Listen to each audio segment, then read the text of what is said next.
Bonjour. Bonjour. Alors, puisque nous n'avons pas eu la possibilité d'être accompagnés par un élu et que nous n'avons pas la prétention de parler de notre ville aussi bien qu'eux, ce qu'on vous propose, c'est de passer un petit film de présentation de ce qu'ils considèrent être l'âme de Besançon.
Voilà une façon d'en parler sans parole. Ceci dit, et pour revenir à notre projet sur la gare, il s'agit pour Besançon d'un projet qui a 10 à 15 ans. La table ronde ce matin évoquait la nécessité d'intervenir maintenant sur des projets dans un temps beaucoup plus court, dans un temps resserré. Là, on est dans la mise en œuvre d'un projet un petit peu plus long, mais dont on espère qu'il satisfera tous les objectifs qu'on s'était assignés. Tout d'abord, c'est un projet qui a pu faire converger et bénéficier d'éléments convergents. L'arrivée de la ligne LG Vérin-Rhône en 2011, le cadencement du TER par la région, la construction du tramway et son terminus en gare Viotte, qui était un projet relativement important pour la ville et l'agglo à l'époque, et la nécessité et l'envie de développer un projet de développement urbain en reconversion sur une friche ferroviaire. Pour la ville, comme pour l'agglo, il s'agissait de concilier deux enjeux majeurs pour le développement du territoire. Un enjeu global de mobilité, je l'ai dit, accueillir le TGV, repartir d'une gare pour en faire un pôle d'échange multimodal intégrant le tramway et en faire une gare qui soit traversante, accessible à tous et intégrant l'accessibilité pour tout type de handicap. Il s'agissait également pour l'enjeu urbain de réaménager un quartier vivant, doté de multiples fonctions, travail, logement, commerce, et de se projeter dans le temps pour se donner la possibilité de le faire. Pour donner écho d'ailleurs au débat de ce matin, il s'agissait finalement de prioriser les usages, de se positionner très tôt sur la prise de position concernant les modalités pour les transformer en actes d'aménagement, d'accepter de remodeler profondément la ville et de renouveler une friche ferroviaire, et finalement, par rapport au projet urbain politique, de prolonger le centre-ville au-delà des fortifications de Vauban, puisque c'est de là que tout part, d'une gare historique qui s'est installée fin 19e au-delà des fortifications, au-delà de la porte battant, qui fut malheureusement démolie juste après-guerre, d'une gare en bois, très visible, très marquée, déjà desservi par un tramway, l'histoire bégait, qui malheureusement fut démoli pendant la guerre, suite à un bombardement, puis remplacé par une gare contemporaine, beaucoup plus discrète, et très rapidement encombrée par un ouvrage de stationnement qui en interdisait quasiment toute lisibilité, rendait les accès assez difficiles, notamment par un passage souterrain extrêmement anxiogène. La preuve, la lisibilité d'avant 1943 était totalement perdu il y a encore quelques années, avec une avenue Foch désormais encombrée par la voiture. Et on rejoint encore un thème de ce matin. Le constat était donc assez accablant, une gare isolée, non desservie par le nord, congestionnée par la voiture et desservie par un ring automobile qui comportait 4 voies. À partir de là, il a été nécessaire de repenser un fonctionnement urbain complet et d'organiser une multitude d'interventions. Tout d'abord, déplacer un quai militaire. Ensuite, prolonger, en profitant des travaux de RFF, un passage souterrain, puis la construction d'une salle d'échange au nord et un 4e quai, avant de prendre possession des terrains nécessaires pour créer un parking en ayant préalablement procédé à des fouilles archéo. Puis aménager et paysager un nouvel accès nord qui permettait de rendre la gare fonctionnelle pendant toute la durée des travaux sur la partie sud. Il a été également nécessaire de déconstruire le monument de la Grande Guerre et de reconstruire un nouveau lieu de commémoration dans un parc qui s'appelle le Parc des Glacis, avec une statue d'Ousmane Sow qui témoignait de la solidarité sociale. Puis de réaliser le tramway, de démolir et préparer le terrain pour un nouveau parvis de la gare, le tout en site fonctionnel, je le rappelle, en aménageant une couture entre le Parc des Glacis et les aménagements du tram, en mettant en service une nouvelle salle d'échange au sud et un nouveau parking, puis de livrer un parvis sud et de restructurer la gare Viotte et la rue de la Viotte, le tout pour être opérationnel fin septembre 2014. Et tout ça a été fait en environ 2 ans et demi. Mais avant d'arriver à toutes ces actions, le préalable était de repenser en profondeur les mobilités. Et pour cela, il s'agissait au nord comme au sud de rationaliser les accès automobiles, de repositionner les taxis et l'autopartage, là encore, au nord comme au sud, d'offrir une desserte transport en commun optimale pour tous les quartiers, notamment par le tramway dont l'embranchement rejoint le centre-ville, mais également un petit peu plus à l'ouest par la mise en place d'un transport en commun en site propre qui reliait des quartiers qui étaient relativement isolés de la gare et notamment un campus universitaire. Enfin, une action très importante était donnée à la priorité aux piétons. Et là, on a pu connecter complètement les quartiers du nord de la gare avec le centre-ville à travers ce parc des Glacis qui comportait un cheminement piéton sécurisé et qui a limité ce phénomène anxiogène en rendant la priorité piétonne sur ce ring automobile pacifiée.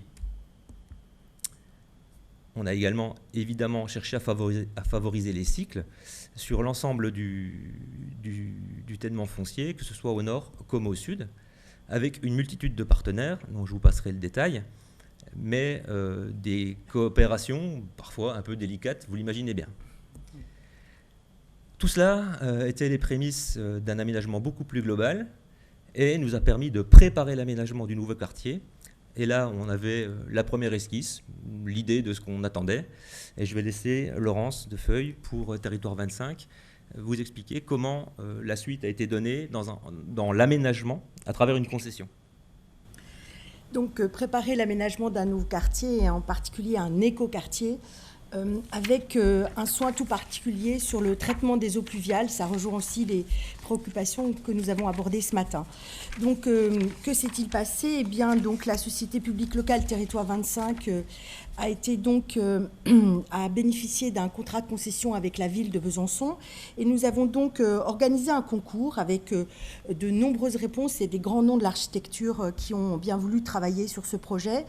Et pour arriver à un tout nouveau projet, que vous voyez ici, avec là aussi un grand soin sur une architecture qui soit très contextualisée, en reprenant l'histoire des halles, en travaillant sur de la modernité, mais dans un contexte particulier. Et c'est le cabinet Brigitte Métra qui a été donc lauréate de ce concours. Donc Brigitte Métra étant une collaboratrice, a été une collaboratrice de Jean Nouvel. Donc vous voyez là, on est situé sur la partie sud de la gare et on va voir que le projet se déploie en deux, c'est-à-dire vous avez la partie sud et la partie nord qui sera travaillée dans un second temps. mais l'objectif était vraiment de créer un quartier dès l'origine qui soit particulièrement bien connecté, connecté donc au nouveau pôle d'échange multimodal que vous avez décrit Pascal, mais aussi donc au pôle d'échange multimodal qui se situe à la fois au nord et au sud, donc vraiment un quartier qui s'ouvre et qui soit facile d'accès, et tous les accès. Ça, c'était un point très important, et vous le voyez, à la fois des accès piétons, des accès PMR, des accès cycles. Il y a eu vraiment un gros travail pour que ce quartier soit aussi convivial et très ouvert sur la ville, puisque la ville se situe en contrebas. Et il fallait aussi que ça soit aisé pour venir dans ce nouveau quartier. Et on va voir un quartier qui est... Alors là, on a une rue particulière. Voilà, c'est pour vous donner un peu l'esprit qu'il y aura. Donc, c'est une voie qui s'appelle la rue de la Viotte, qui est aujourd'hui une voie classique, en voiture exclusivement. Et là, on voit un travail sur une voie partagée avec plutôt cycle, piéton. Et puis un travail, là, on voit le parking, en fait, qui est le socle du projet urbain, avec un travail sur le paysage, sur que ça soit agréable pour y marcher, pour y circuler. Alors là, là aussi, au cœur même du projet urbain, vous avez des cœurs d'îlots qui sont paysagers, et en dessous, justement, tout un travail qui a été fait pour la gestion des pluviales de manière la plus intelligente possible. C'est d'ailleurs une des raisons pour lesquelles nous avons eu un prix concernant les écoquartiers sur cette question de gestion des eaux pluviales. Alors là, on voit cette programmation, puisque justement, on parle d'un éco-quartier, c'est-à-dire un quartier qui vive, un quartier qui soit divers, à la fois des logements, des services, des bureaux, des équipements. Alors là, pour vous donner une idée, on a sur le sud à peu près 3000 m² SDP, ce qui équivaut à peu près à 150 logements. Du côté du nord, on aura à peu près 11 000 m², là aussi avec une centaine de logements. Alors, ça, c'est le projet immobilier qui se développe. Donc, c'est un projet, alors, je ne vois plus Silvio dans la salle, mais c'est un projet donc, qui a eu un appel à projet, et donc c'est Silvio Dasca qui a gagné cette consultation avec un promoteur local qui s'appelle SMCI. Donc ce projet est en cours de développement et le permis doit être bientôt attribué.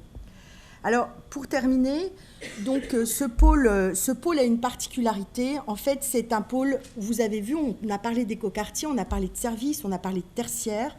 La particularité, c'est que cet endroit-là a réussi à concentrer, il y aura à peu près 1000 emplois sur ce site, répartis entre 800 personnels de l'État et 200 personnels de la région. Et ça, c'était très important pour l'attractivité de la ville de Besançon, de pouvoir conserver sur place des agents à la fois de l'État et de la région. Donc là, il y aura 16 000 m², donc vous voyez sur ce qui est à votre droite, de votre côté, il y aura 16 000 m² donc, de pôle État, à peu près 800 agents, avec une particularité, là aussi, si on parle de mobilité, il y a eu tout un travail d'un plan de déplacement inter-administration. Donc, il n'y aura pour ces 800 agents que 160 places. Et en fait, ce ne sont que 160 places de stationnement qui sont liées uniquement à la flotte de voitures de service. Donc tout ça, c'est un beau projet, c'est très vertueux, mais la livraison va se passer là, fin 2020, et on sent que le côté vertueux, ça commence un peu à se tendre, et le préfet nous a demandé de trouver des solutions de parking complémentaires, parce qu'il y a des oppositions féroces de la part des syndicats vis-à-vis de ce peu de parking et du fait de devoir changer ses habitudes en prenant non plus sa voiture, mais en prenant le vélo, le tram, etc. Donc on voit bien que tout ce qu'on a dit ce matin, entre la théorie et la pratique, parfois c'est juste un petit peu compliqué, mais vous le savez tout aussi bien que moi. Donc il y a une vraie volonté de changer les modes de transport, de passer de la voiture à des transports en commun. Voilà pour notre projet d'écoquartier Viotte. Ah, mais il nous en manque une, c'était juste pour vous dire que c'était justement une architecture très contextualisée, parce que vous le voyez au centre, eh bien, l'architecte a repris, en fait, s'est inspiré des halles Cernam qui existaient sur le lieu.